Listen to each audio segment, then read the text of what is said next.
تمام قسم کی تعریفات اور حمد و ثنا اللہ مالک الملک کے لیے ہیں، جو تمام کائنات کے خالق، مالک اور رازق ہیں، جو اپنے بندوں پر بے شمار انعامات کرنے والے ہیں، جو ہمیشہ ہی سے ہیں اور ہمیشہ ہی رہیں گے، نہ جن کی ذات میں کوئی شریک ہے، نہ جن کی صفات میں کوئی شریک ہے۔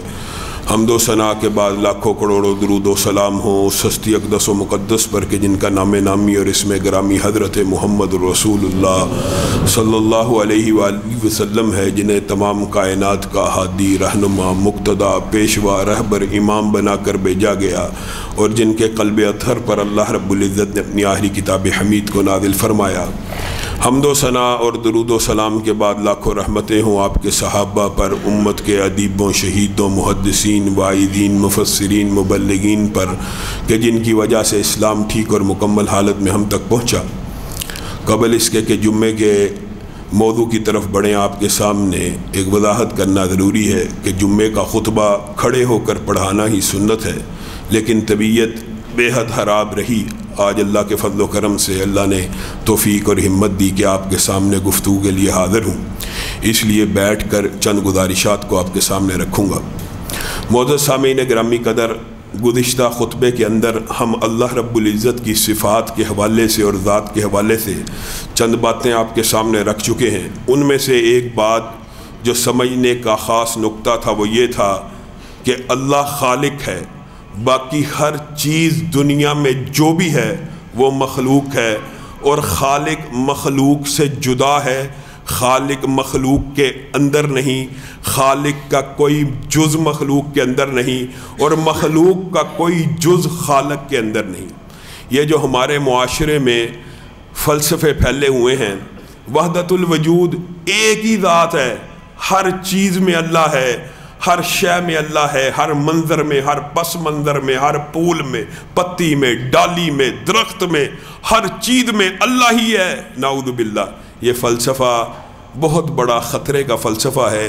اللہ رب العزت خالق ہیں، اور خالق کا مخلوق میں ہونا یہ عقلی اور منطقی طور پہ بھی درست نہیں، لیکن اس کا اثر کیا ہوتا ہے جب انسان تصوف کے اندر شریعت کو چھوڑ کے قدم رکھتا ہے تو نعوذ باللہ یہاں تک کہہ اٹھتا ہے۔ میں اپنی طرف سے بات نہیں کر رہا، جو تحقیق کرنا چاہے کر لے، ابن عربی کے فلسفے کو پڑھ لے، منصور حلاج کے فلسفے کو پڑھ لے۔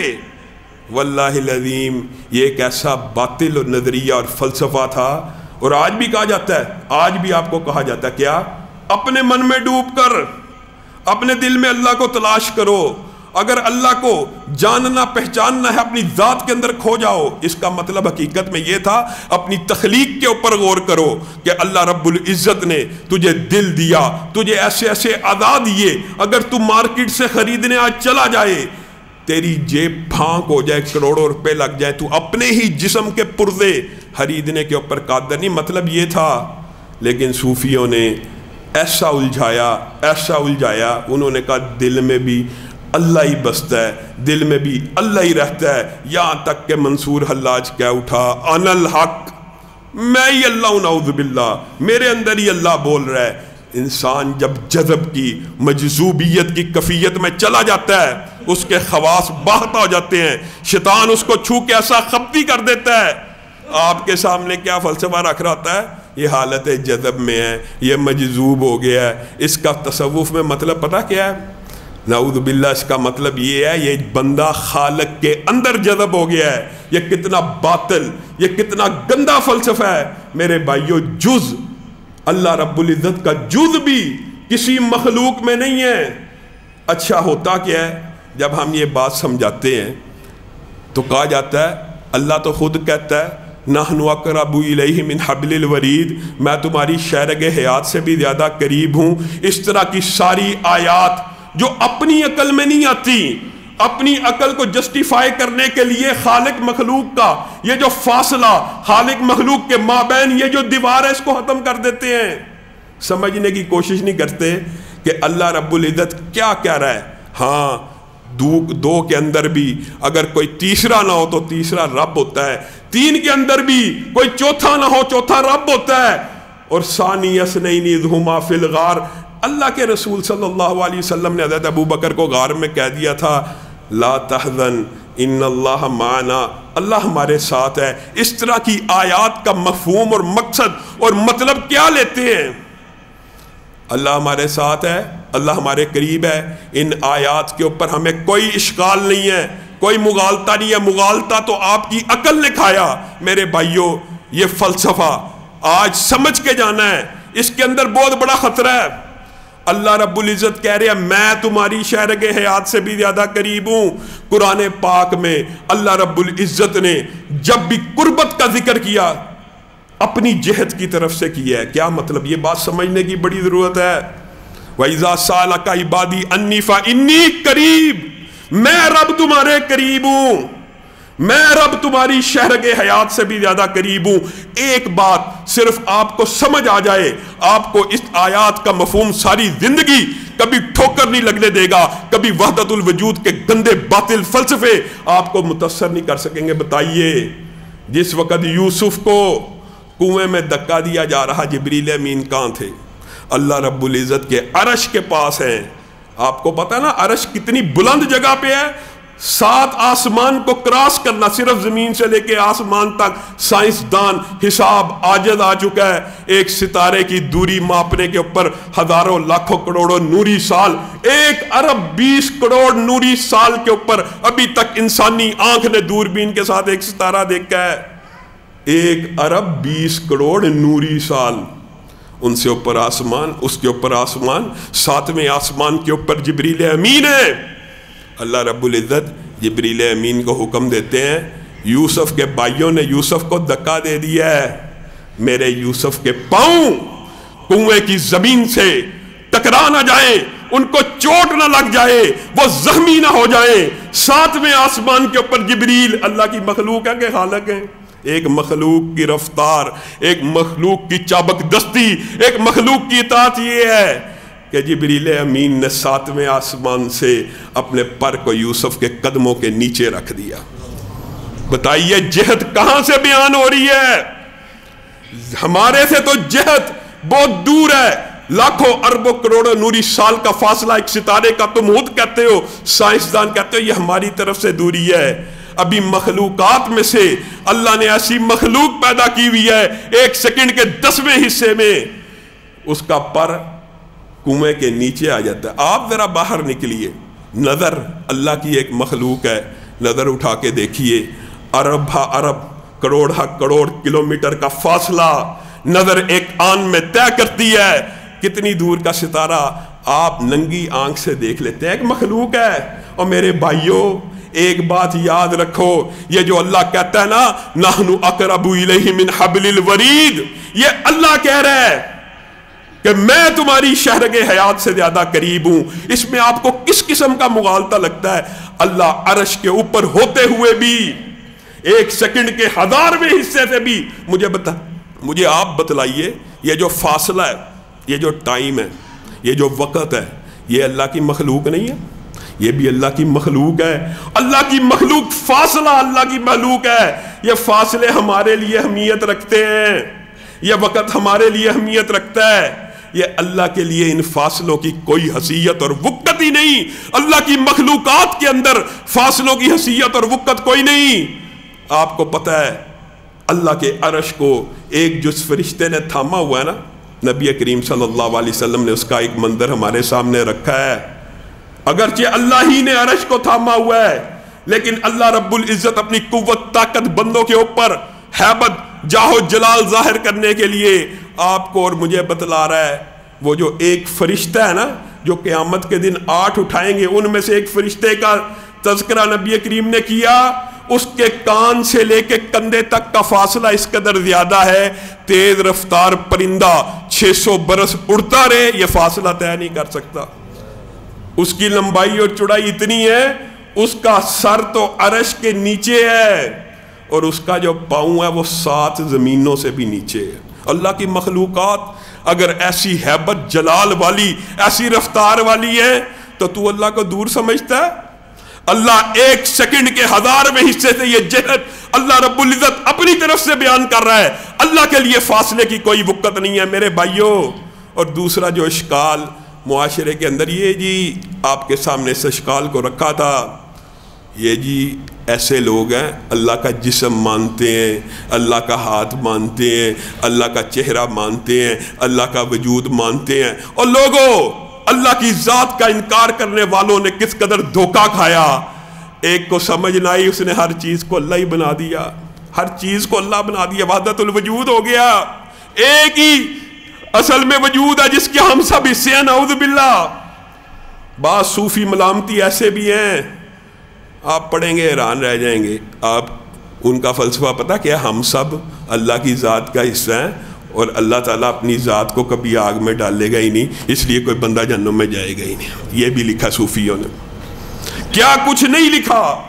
جب انکار کرنے کے اوپر عقل کے اندر بات نہ آئے، یا تو وحدت الوجود بنا دیتے ہیں یا سرے سے ہی اللہ کے وجود کا انکار کر دیتے ہیں، نعوذ باللہ۔ سمجھ ان کو نہیں آئی؟ وہ اللہ رب العزت ایک ذات ہے، اللہ رب العزت کی ایک شخصیت ہے۔ اللہ رب العزت نے جو باتیں اپنے بارے میں کہہ دی ہیں، اللہ کی قسم اگر مینوان ان کو قبول نہ کیا جائے، اس کے اندر طویلات تحریفات کیے جائیں، تو انسان اسی طرح گمراہ ہو جاتا ہے۔ مجھے بتائیے کس بارے میں آپ کو اشکال آتا ہے؟ اللہ کہتا ہے میرے دو ہاتھ ہیں، میں جیسے چاہے خرچ کروں۔ اب یہ بندے ایسے دبک جاتے ہیں، ایسے خاموش ہو جاتے ہیں، ترجمہ کرنا شروع کر دیتے ہیں، طویلات کرنا شروع کر دیتے ہیں۔ بتائیے آپ میں سے ہر ایک نے بچپن سے لے کے آج تک کتابوں میں کیا پڑھا ہے؟ اللہ کے ہاتھ کا ترجمہ کیا کیا جاتا ہے؟ قبضہ قدرت۔ والذی نفسی بیدی، نبی کریم کہیں گے قسم ہے اس ذات کی جس کے ہاتھ میں میری جان ہے۔ یہ ترجمہ کریں گے قسم ہے اس ذات کی جس کے قبضہ قدرت میں میری جان ہے۔ یہ کیسے ہے؟ آپ نے ان الفاظ کے اوپر غور نہیں کیا ہوا۔ یہ معاشرے کے اندر اشکالات اللہ کی ذات کے بارے میں پھیلائے گئے۔ اللہ کے چہرے کا جب حدیثوں میں ذکر آتا ہے نا، تو ترجمہ پتہ کیا کرتے ہیں؟ اللہ کی عزت کی قسم۔ چہرے کی بات آئے گی عزت، ہاتھ کی بات آئے گی قبضہ قدرت۔ یہ ترجمہ آپ کو کس نے سکھایا؟ کیا حدیث میں آیا ہے؟ کیا قرآن میں آیا ہے؟ کہ آپ کی عقل میں اللہ کی ذات نہیں آئی، آپ نے خود بخود من گڑت فلسفے ایجاد کر لیجئے۔ میرے بھائیوں اللہ کی قسم ان کو بھی تانو تشنیع نہیں کر رہا، صرف سمجھانا مطلوب ہے، صرف سمجھانا مقصود ہے۔ اللہ خود جب یہ ایک بات کہہ رہا ہے لیس کمثلہ شیء، اللہ کے ہاتھ ہیں لیکن لیس کمثلہ شیء، اس جیسی کوئی مثال نہیں ہے۔ اللہ تعالیٰ نے جب باطل عقیدوں کا رد کیا نا اس آیت کے اندر، تو بندوں کے اشکالات کو دور، اللہ کی قسم کو صدق کے دل سے صرف اس ایک آیت کا ترجمہ پڑھ لے، سارے باطل اشکال اسی آیت میں دور ہو جاتے ہیں۔ اللہ پہلے کہہ رہا ہے لیس کمثلہ شیء، اللہ کی مثال کسی چیز کے ساتھ نہیں ہے، ساتھ ایک اقرار نازل کیا، بندے یہ نہ سمجھیں وَهُوَ السَّمِيعُ الْبَصِيرُ، وہ سننے والا بھی ہے اور دیکھنے والا بھی ہے۔ کسی بندے کے ذہن میں یہ اشکال نہ آ جائے کہ بندہ بھی دیکھتا ہے، بندہ بھی سنتا ہے، اللہ بھی دیکھتا ہے، اللہ بھی سنتا ہے۔ اللہ نے اس اشکال کو رد کیا اس آیت میں۔ ہو سکتا ہے کچھ بھائیوں کے لیے بات دقیق ہو، لیکن آسان کر کے سمجھانا چاہتا ہوں۔ لیس کمثلہ شیء، اللہ کی مثال انسانوں کی سماعت و بصارت کے ساتھ نہیں دی جا سکتی، لیکن یہ نہیں کہا جا سکتا کہ وہ سمیع نہیں، بصیر نہیں۔ اور میرے بھائیوں تمہیں کس نے کہا اللہ کے ہاتھوں کی مثال مخلوق کے ساتھ نہیں دی جا سکتی، لیکن یہ نہیں کہا جا سکتا ہاتھ ہی نہیں۔ آپ بتائیے ایک مرغی کے مخلوقات میں سے، نعوذ باللہ اللہ کی ذات کو مثال نہیں بنا رہا، مخلوقات میں سے انسان کے ہاتھ دیکھ لیں، ایک مرغی کے پر جن کو ہاتھ کہا جاتا ہے وہ دیکھ لیں، ایک چونٹی کے ہاتھ دیکھ لیں، ایک چھپکلی کے ہاتھ دیکھ لیں، اس کرسی کے ہاتھ دیکھ لیں، ایک چارپائی کے ہاتھ دیکھ لیں۔ مخلوقات میں اگر ایک ہاتھ دوسرے ہاتھ سے نہیں ملتا تو تو نے نعوذ باللہ اللہ رب العزت کے ہاتھوں کا خاکہ اپنے ذہن میں کیا بنایا کہ جس کی وجہ سے انکار پہ اتر آیا کہ نہیں اللہ کے ہاتھ ہی نہیں، مراد اس سے قبضہ قدرت ہے۔ یہ کس نے کہا تجھے؟ یہ باطل اور گندا اور فلسفہ اللہ نے اس کا رد قرآن پاک میں نازل کیا ہے۔ جنتی جب جنت میں چلے جائیں گے نعمتیں تمام ہو جائیں گی، لمبا چوڑا یہ باب ہے، اللہ تعالیٰ کی خوشنودی بھی نازل ہو جائے گی، جنتی ہر طرح عیش و آرام میں ہوں گے۔ اس وقت اللہ کہے گا